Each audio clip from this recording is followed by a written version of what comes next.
All right, go ahead. Thank you, Mr. President. My name is Dr. Hervé Mazoko. I'm originally from France, actually from Africa, moved to France, and now I'm here in America because I still believe that America is the country of the American dream, and I came here. I'm a scientist, president of a renewable energy startup, and I came here because I really believe that America can become the first country for clean energy. One of the comments I wanted to make, coming from Europe, where carbon is regulated, I see firsthand, I have a company in France also, that regulation works. It creates jobs. My company has been growing 30% every year in France for the past 2 years.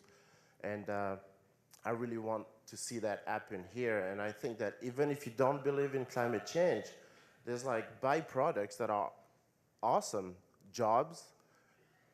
The country is going to advance technology-wise. We're going to become, once again, like we were with the space industry, the most advanced technologically country in the world. And so I really want to see this regulations happen because it's going to help all of us in the clean energy business.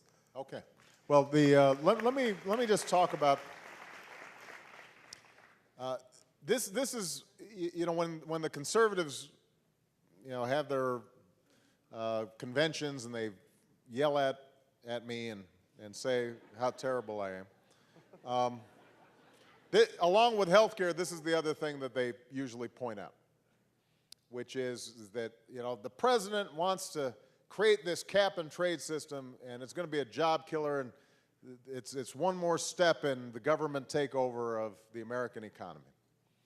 So this is a good place for me to maybe just spend a little time talking about energy and climate change. First of all, we just got 5 feet of snow in Washington, and so everybody's like, a lot of the people who are opponents of climate change, they say, see, look at that, there's all this snow on the ground, you know, this doesn't mean anything. I want to just be clear that the science of climate change doesn't mean that every place is getting warmer. It means the planet as a whole is getting warmer.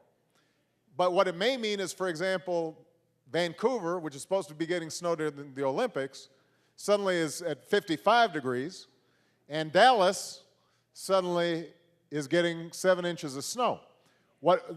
The idea is that as the planet as a whole gets warmer, you start seeing changing weather patterns, and that creates more violent storm systems, more unpredictable weather. So any single place might end up being warmer. Another place might end up being a little bit cooler. There might end up being more precipitation in the air, more monsoons, more hurricanes, more tornadoes, more drought in some places, floods in other places. So that's one aspect of the science that I think everybody should understand. That's point number one. Point number two, the best way for us to unleash the free market, and capitalism and innovation and dynamism in the energy sector is for us to fully take into account all the costs that go into producing energy and using energy. And what do I mean by that? Look, if you tell a company that there are no mileage standards on cars, then people end up making Hummers,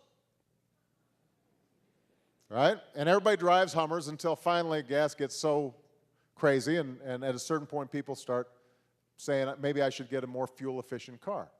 But if you've got a fuel efficiency standard in place that says your car needs to get 20 miles a gallon or 30 miles a gallon, suddenly all these engineers are thinking, well, how do we do that? And all these companies start coming up with new technologies that make your cars more fuel efficient.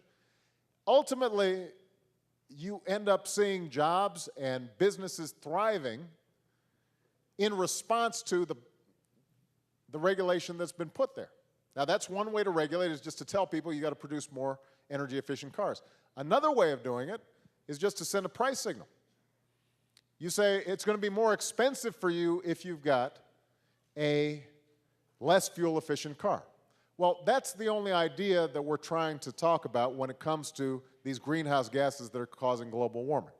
If we say that, you know what, the pollution that's being sent into the atmosphere has a cost to all of us, in terms of, in some cases, the air we breathe that's causing asthma, in some cases because it's causing climate change, we just want you to take into account those costs and price energy accordingly. And that means that things like wind energy suddenly become more appealing because they don't produce those pollutants. And other sources of energy become less appealing because they do produce those pollutants. The idea has been that if we put a price on these carbons, then maybe that would be a way that companies would all respond and start inventing new things that would make our planet cleaner. That's the whole idea. Now, last point I'm going to make on this. What is true is that a lot of us depend on dirty sources of energy, and a lot of us depend on really inefficient cars and buildings and et cetera. And so there's got to be a transition. We're not going to suddenly get all our energy from wind or all our energy from sun because we just don't have the technology to do it. But what we should be doing is planning over the next 20, 30 years to move in that direction.